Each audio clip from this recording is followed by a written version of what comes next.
শুভ সকাল সকলকে। আজ শুক্রবার 14ই মার্চ। সকলকে জানাই হ্যাপি হোলি। এবারে দোলের ছুটিটা শুক্রবার পড়ায় গতকাল অফিস থেকে ফেরার সময় অনেকের মুখেই শুনলাম এই লম্বা উইকেন্ডে অনেকে ফ্যামিলি নিয়ে ঘুরতে যাওয়ার প্ল্যান করেছে, কিন্তু আমরা এই মাসের শেষের দিকেই সবাই মিলে বেশ কদিনের জন্য ঘুরতে যাব। তাই এবারের হোলিটা ঘরোয়াভাবেই কাটাবো। আজ যেহেতু সবারই ছুটি, তাই জুতো সেলাই থেকে চণ্ডীপাঠ সবই আমার দায়িত্বে। রং খেলা, দুপুরের রান্নাবান্না এসব তো আছেই। ব্রেকফাস্টের ঝামেলা তাই আজকে আর বাড়িতে রাখিনি। অনেক দিন হয়ে গেল সাউথ ইন্ডিয়ান খাবার দাবার খাওয়া হয় না খুব একটা, তাই ব্রেকফাস্টে আজকে আনিয়েছি একটু ইডলি আর একটা করে বড়া। সকাল সকাল আজকে ব্রেকফাস্ট করেই লেগে পড়বো আজকে দুপুরের রান্না জোগাড় করতে। আজ যেহেতু দোল, ফ্ল্যাটের মোটামুটি সবাই হয় বাড়িতে আসে রং দিতে, না হলে নিচে গ্যারেজে ওখানে রং খেলা হয়।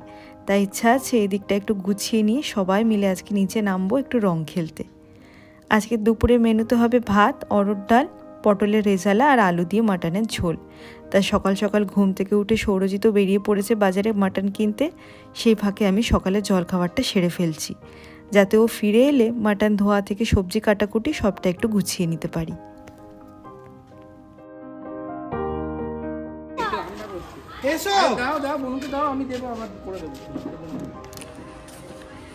কি করছো ওটা? ওটা ছুঁড়ে ফেলতে হয়, তাহলে ফাটে। ব্যাস, এই যা, ব্যাস। জোরে ছুঁড়ে মারো, জোরে জোরে।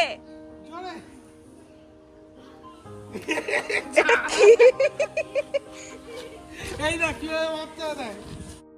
সকালের দিকটায় অনেক বাচ্চা কাচ্চাই রাস্তায় রং খেলছিল। একটু বেলা হয়ে যাওয়ার কারণে এখন একটু ফাঁকা। নিচে নামার আগে কয়েকটা ফ্ল্যাটেও গিয়েছিলাম আমরা। রং দিয়ে দোলের শুভেচ্ছা জানিয়ে একেবারে নিচেই মেন গেটটার সামনে চলে এসেছি। বছরের কিছু কিছু আনন্দ উৎসব হয়ই এরকম, যেটা একা একা উপভোগ করা যায় না। আশেপাশে থাকা মানুষগুলোর সাথে একটু ভাগ করে নিলে সেই আনন্দ যেন দ্বিগুণ হয়ে যায়।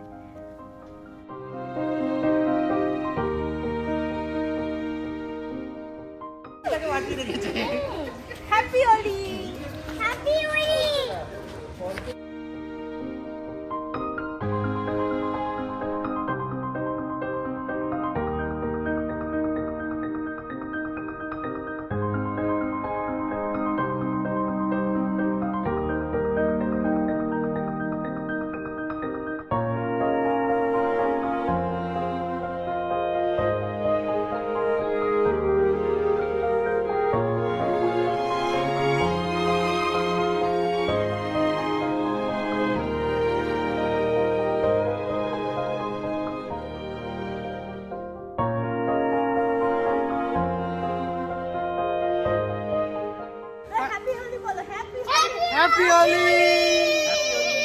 আমাদের তো রং খেলা শেষ, কিন্তু উপরে এসে কোনোভাবেই মেয়েটাকে বাথরুমে ঢোকানো যাচ্ছে না। দুপুরের রান্নায় যাতে দেরি না হয়ে যায়, সৌরজিৎ তাই স্নান টান সেরে লেগে পড়েছে মাংস রান্নার জোগাড়ে। আজকের যা যা মেনু তার বেশিরভাগটাই আজ আমি করছি, শুধু এই মাংসটা বাদে। তরকারির পটল, মাংসের আলু আগেই কেটে নিয়েছিলাম। চলছে এখন মাটনের ম্যারিনেশন।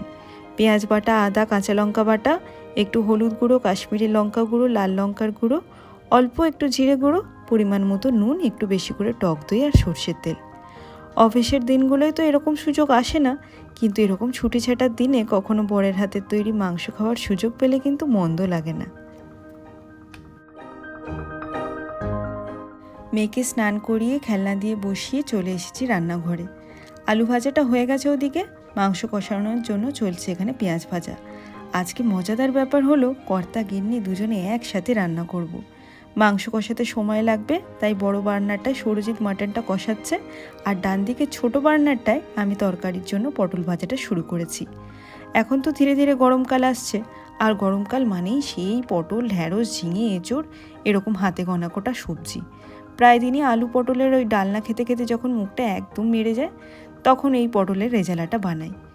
মাংসটা ভালো করে কষানো হয়ে গেছে। এদিকে গরম জল দিয়ে একটু ঢাকা দিয়ে সেদ্ধ করতে দেবো কিছুক্ষণ, তারপরে প্রেশার কুকারে দেবো। আর এদিকে পটল ভাজাও মোটামুটি হয়ে এসেছে, একটা ব্যাচ নামিয়ে নিয়েছি, চলছে এখন শেষ ব্যাচ।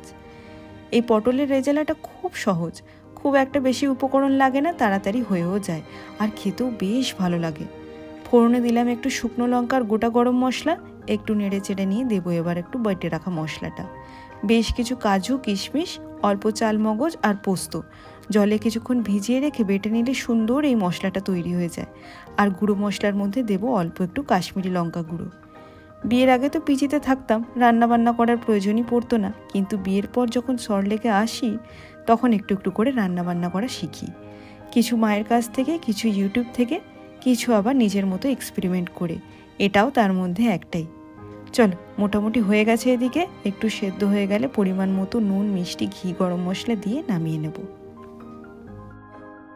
বাজে এখন সন্ধ্যে 7:30। সবাই তৈরি হচ্ছি এক এক করে, যাব একটু মেলায়।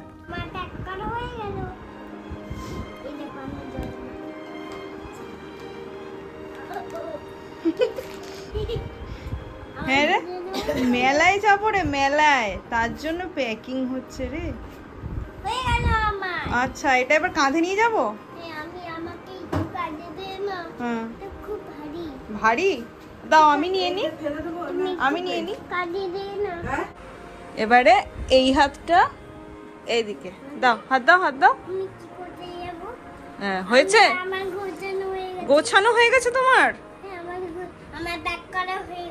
আচ্ছা, চলো চলো এবার বেরো যাই। চলো চলো চলো চলো।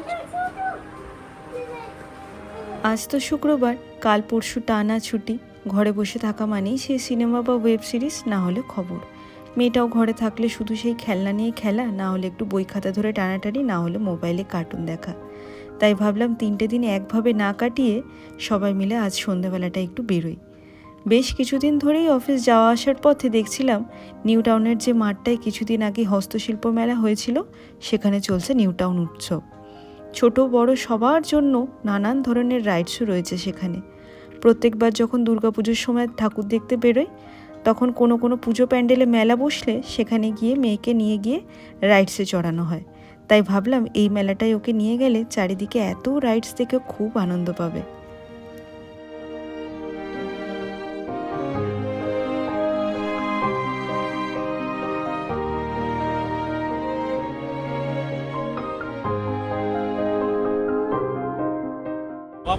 মেলায় এলাম মামা, দেখে ওঠো, দেখে ওঠো, খুব মজা হবে। আচ্ছা আচ্ছা,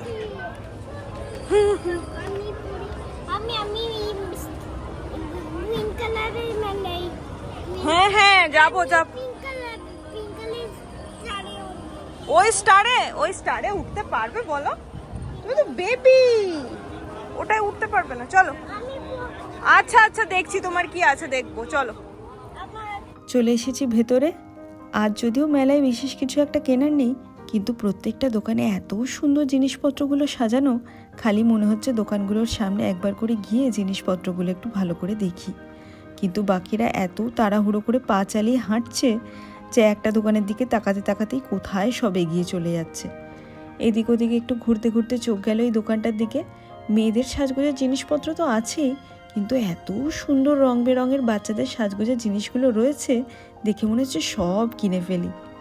তবে আমার মেয়ে ভোলার নয়, কোথাও বাইরে বেরোলেই হলো ওর খেলনার দোকান থেকে বায়না শুরু হয়ে যায়।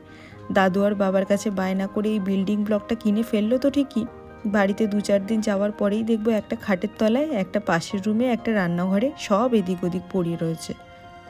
চলে এসেছি এখন রাইডের সেকশনটায়। কত ধরনের রাইড আছে দেখো। যারা এই সমস্ত রাইডসে পছন্দ করে উঠতে, তাদের জন্য একেবারে স্বর্গ। এখানে এসে থেকেই আমার মেয়ের বায়না শুরু হয়েছিল ও নাকি এরোপ্লেন রাইডে চড়বে।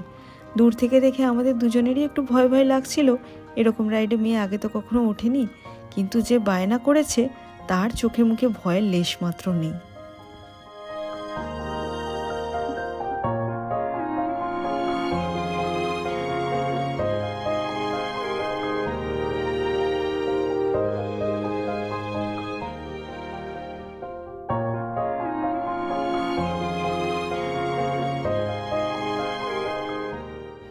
বাজে এখন রাত 9টা। সবাই মিলে অনেকটা সময় খুব মজা করে কাটালাম। এবার বাইরে বেরিয়ে একটু হালকা খাওয়া দাওয়া করে বাড়ির পথ ধরবো। আজকে হোলিতে কোথাও বাইরে ঘুরতে গেলাম না ঠিকই, কিন্তু সারাটা দিন কাছের মানুষদের সাথে বেশ অনেকটা ভালো সময় কাটালাম। চলো আজকে তাহলে ভিডিওটাও এই অবধি রাখি। কেমন লাগলো ভিডিওটা কমেন্টে জানিও। ভালো লেগে থাকলে অবশ্যই একটা লাইক করে দিও। আর চ্যানেলে নতুন হলে ছেড়ে যাওয়ার আগে চ্যানেলটাকে অবশ্যই সাবস্ক্রাইব করো, আমার পাশে থেকো। Thank you.